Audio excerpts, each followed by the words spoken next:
Hey, what's up, everybody? Frederick Polk here. So today I want to talk about dictatorships, kind of how they work, and why, well, breaking Elon Musk might be the most significant thing we're doing right now. Now, why Elon Musk? Well, let's say Trump is a dictator. I mean, he pretty much is, or at least he's acting like a dictator, right?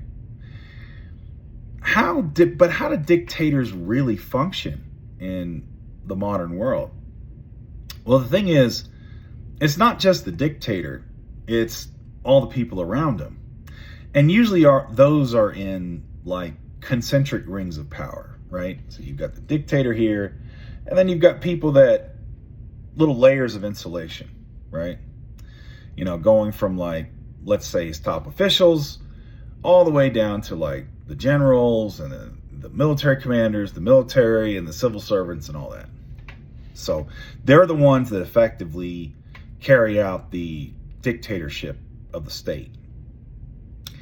And when they fall, usually they fall in, well, the outer rings first, moving on up to the dictator.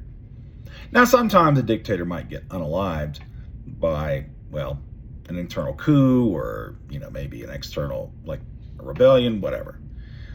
But in those cases, sometimes there's enough left of the state that maybe another strong man steps in. That's not as, charismatic or whatever as the previous dictator. They step in and they try to run things for a while, and then eventually it falls. In the same fashion, outer layers first, moving on up. Now, it's important to keep in mind, while the dictator may oppress any other dissidents and, resistance or civil disobedience, they've got to help their supporters. That's the whole thing, right? And that's eventually why they fall is, the people at the top want more and more power. There's eventually no more to take from the opposition, so they take it from their supporters. MAGA's kind of seeing that right now. And at that point, it's done. So where does this bring us with Elon Musk? Well, Elon kind of went all in on Trump. Now, there's a lot of reasons for that, and there's a lot of speculation. I'm more in the camp of he had all these federal investigations against him, and one way to cut those are, well, you get your boy in the government, and then he puts you in as a special employee, gives you a chainsaw, and you just start cutting departments that you didn't like. Like the SEC, USAID, FAA, all these organizations that were, well, investigating you. Well, and USAID, I think, is more of they helped end South African apartheid. I'm kind of in that camp where it's just like, that's just an old score Elon wants to settle because, he didn't get to live out his Nazi dreams. But I digress. That's why the Tesla stock dive might be the most significant thing happening right now.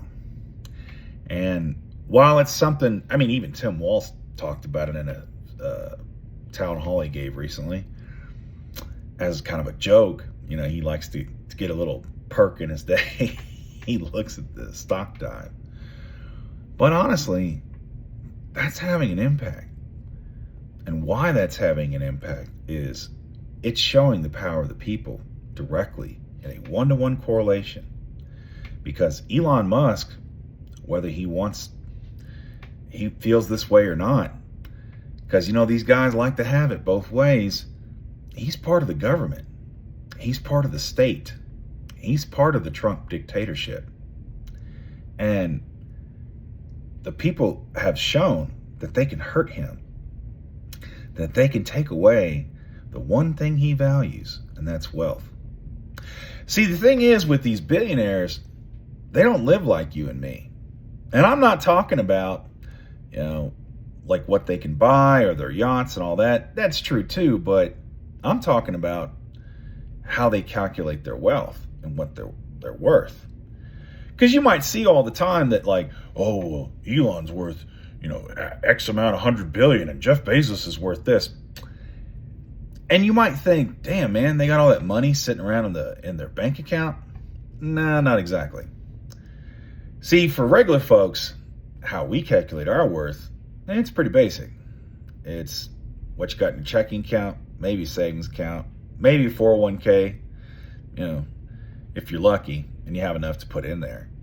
And if you're a homeowner, it's the equity in your home, and that can, depends on market fluctuations and where you live.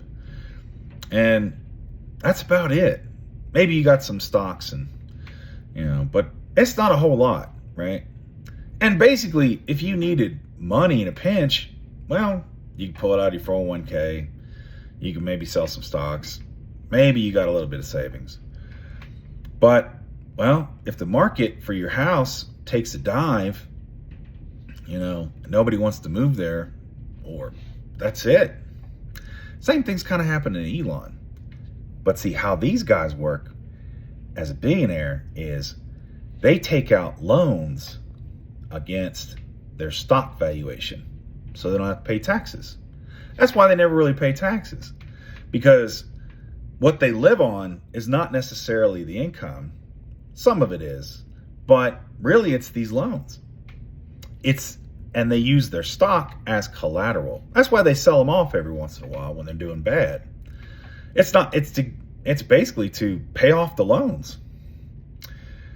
And that's what Elon did when he bought Twitter.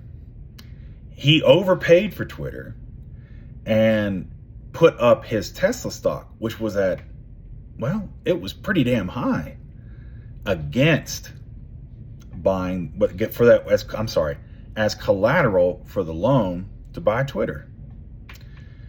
And now that stock's dropping, that collateral is costing him more and more and more to cover that loan. And with interest rates not coming down, it's hurting even more.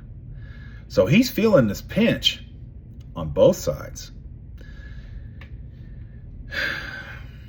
At some point, the banks may want to call that in, especially as Tesla keeps dropping to worse and worse. They might want to try to get out what they can, because, well, if they do old Elon a solid, man, and that stock gets to damn near zero, well, they're out a lot of money because Elon can't pay it back. I wonder what would happen if that happened to Starlink. Or maybe SpaceX, and they started losing government contracts, because after Elon starts proving to be not as great of a financial supporter of Trump, he maybe cuts him loose and the courts turn on him, because after all, he was just a special government employee. He doesn't have the protections like Trump does, thanks to the Supreme Court. In fact, in that Supreme Court ruling, they only said the president has those special protections, if they so deem it. Not anybody working for him. That's kind of crafty on their part if you think about it. But here's the scary part for those supporters of the dictators. All those billionaires that enabled him to rise to power and do all this dictatorial crap. Wonder what they're thinking if we, the people, have done this to the world's richest man. What can we do with other billionaires? Wonder what a boycott of Amazon might look like. I wonder what a general strike at Amazon might look like. Or a real heavy push for unionization in Amazon might look like. Or, maybe at Walmart too. I don't know, man. Kind of seems like if that started happening and people got motivated with the success that they're having with seeing that Tesla stock dive and all the protests that are happening that the corporate media definitely doesn't want to report on, that might start collapsing some of that outer ring, some of that base of support. And if that base of support were to fall, kind of fit the pattern, wouldn't it? Something to think about. Anyway, that's all I got for you. Keep the faith, defend democracy, and I'll see you later.